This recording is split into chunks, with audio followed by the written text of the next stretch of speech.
let's jump in to linguistics. Sounds Now, good.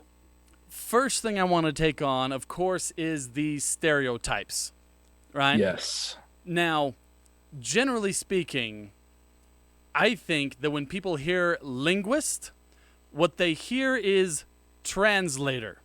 Because almost every uh, movie or TV show I have where they bring in a linguist, this is the person who somehow knows all the languages, right? Even That'd languages be a like little alien hard. languages, yeah, that they somehow know all the languages.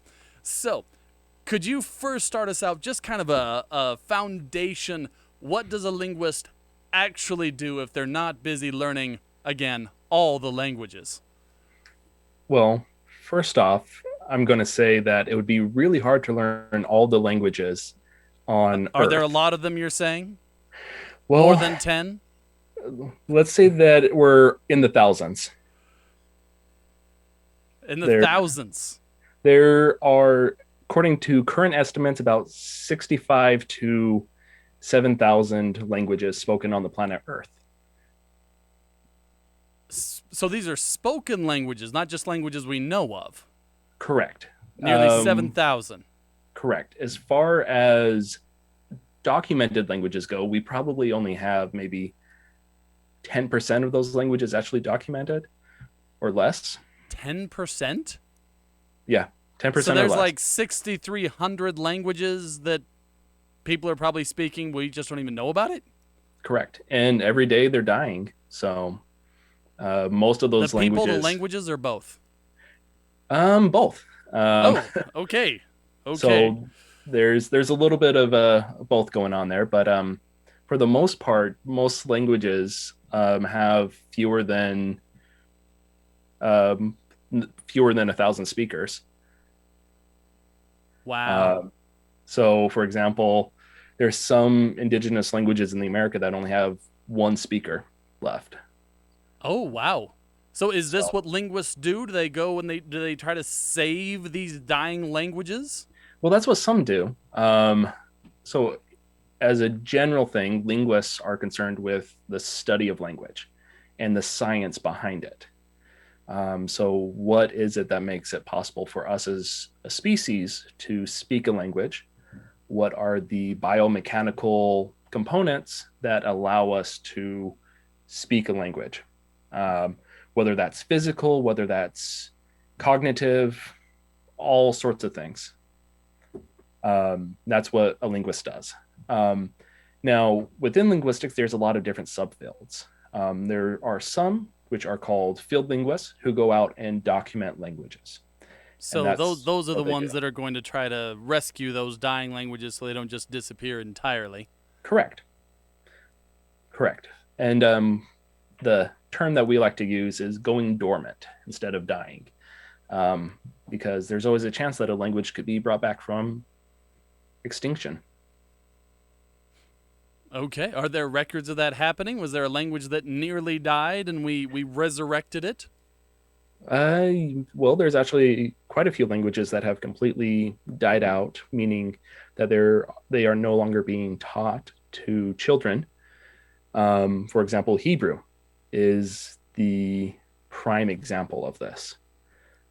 Hebrew was not spoken for over 2,000 years before, well, roughly 2,000 years before it was brought back as a spoken language in the early 1900s in Israel.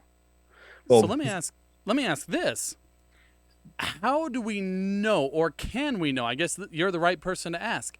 Can we really know that our pronunciation is correct on a language that's thousands of years or over 1,000 years dead, like Latin, for instance? I've heard people say, "All right, well, we have these, but do we really know that it was spoken like that? How can we know this?"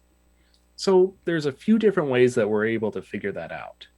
So, for example, one thing that we do is we look at a lot of languages that are descendant from that language, and we can recreate a close approximation of what we think that language sounded like. Um, and we could do this with languages that go back to about 3,000 BC. 3000 BC?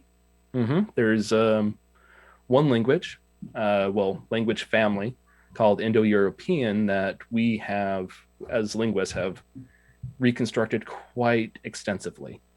And we have a rough approximation of what it sounded like. And we actually have people who created stories in this language, and you could actually hear recordings of it by people who speak it.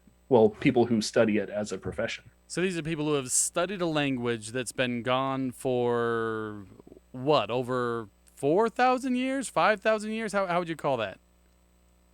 I would say hasn't actively been spoken in 5,000 years. And they have studied it, figured it out, and got to the point where they could actually tell stories in that language. Yep. Wow. All right. So I'm just sorting through the flavors of linguists in my head.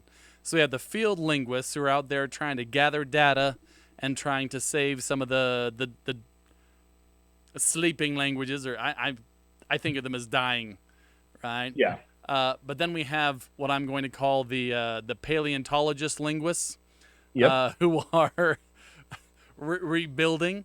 Uh, Yep. what else is there? So the paleontologists that you're talking of, they're called historical linguists, or Historical linguists. I like it. yep, it's a lot of fun. Other flavors of linguists are phonologists, which is what I am. I'm a phonologist and a field I was linguist. I was leaning towards that. Is Yes. what flavor are you? Yes. So I am a phonologist and syntactician, and I also do field work. So for those who aren't in the know, phonology is about the study of sounds and how they are represented in our cognitive system, so in our mental representation. A syntactician is someone who studies word order and how we put sentences together. So that's what I do.